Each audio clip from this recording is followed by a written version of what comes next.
आपने जो कली को इस घर में रखकर उपकार किया है, हम उसका शुक्रिया कैसे करें हमें नहीं पता। पति पत्नी में शुक्रिया की जरूरत नहीं होती। हाँ, अगर तुम गौरी को अपनी बेटी मान लो और काली से लगाव थोड़ा कम कर दो तो हम मान लेंगे कि तुमने शुक्रिया कह दिया। गौरी को हम अपनी बेटी मानते हैं, पर कली भी तो हमारी बेटी है। आप हमसे हमारी बेटी छीन रहे हैं। मंजरी, अगर तुम्हें बेटी देने का इरादा होता तो भगवान तुमसे पहली बार ही बेटी छीन नहीं लेते।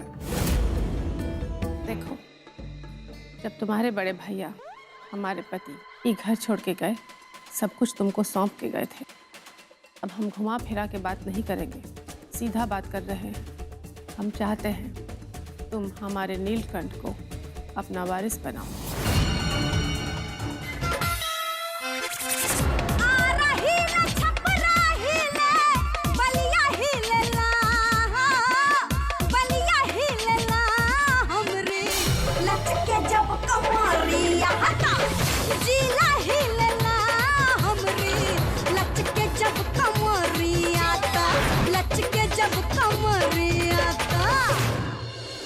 तो चाचा जी, आपको कैसा लगा हमारा डांस? बहुत अच्छा है नीलकंठ। अरे नीलू, इससे अच्छा तो तुम लड़की ही पैदा हो जाता। जेठी भाभी, जब नीलकंठ पैदा हुआ था तब पुरोहित जी ने उसकी कुंडली देखी थी। याद है आपको उसका क्या भविष्य विधान किया था उन्होंने?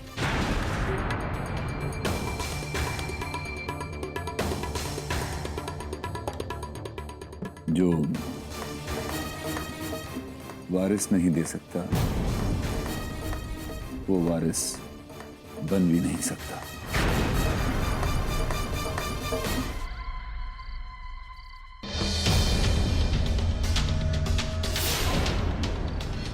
कहाँ जा रही हो बच्चों? अब तो तुम हमारी बेटी हो, हम हैं तुम्हारी माता।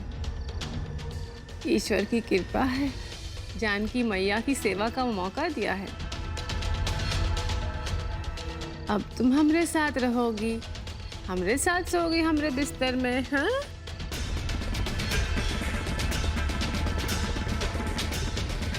काली तो हमारे साथ सोएगी, हमारे और माँ के बीच में।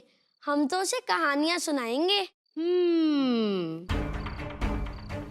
जेठी भाभी, बस आज की रात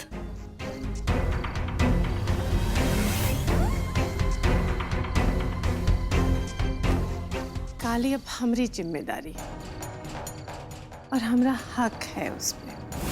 तुम्हारे आंसू हमारा अपमान है।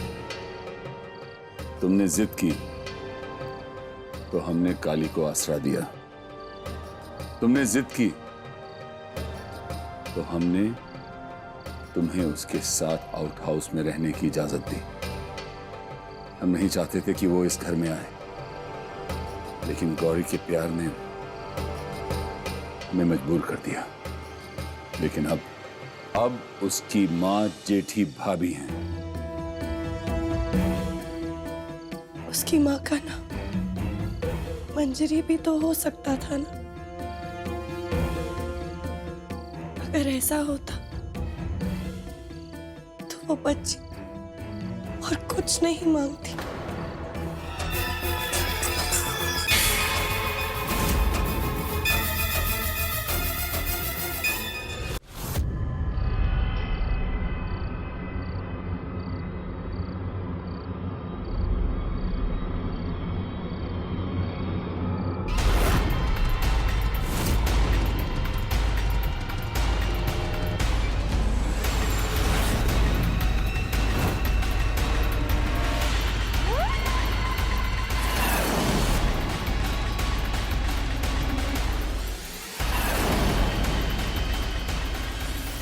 तेरे कारण ये घर में हमारी सांस जलती है काली।